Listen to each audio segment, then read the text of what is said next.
Laissez-moi vous parler du design de cette Fiat 595 Abarth. Non, ce n'est pas du tout une Fiat 500.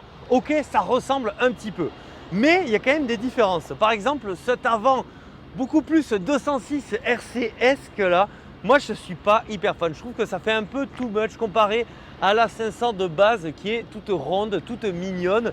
Ici, on perd un petit peu en cohérence esthétique. Malgré tout, la voiture, il fallait aussi qu'elle gagne en agressivité. De ce point de vue, c'est plutôt réussi. Moi, ce que j'aime bien, c'est que pour une voiture sportive plutôt récente, elle date de 2021, on a droit à des jantes plutôt petites. C'est du 16 pouces et ça, c'est bien pour le confort. C'est bien aussi pour la consommation, c'est plutôt pas mal. On a quand même droit à une version plutôt bien équipée. On va le voir avec notamment ce toit ouvrant vitré. On a des hélicoptères dans les parages, bien sûr, hein, parce que bon, le stade Matmut Atlantique, il est propice aux meilleures choses, hein, pas à du football, mais alors tout le reste, le niveau de divertissement, c'est plutôt pas mal. Ici, c'est une Abarth, on a aussi à l'intérieur des magnifiques sièges. Mais vraiment, la partie la plus réussie, ça va être la partie arrière avec, je trouve, ce diffuseur vraiment très impactant, notamment cette double sortie d'échappement qui permet d'asseoir la voiture sur la route et de lui donner une esthétique sportive vraiment très appréciable.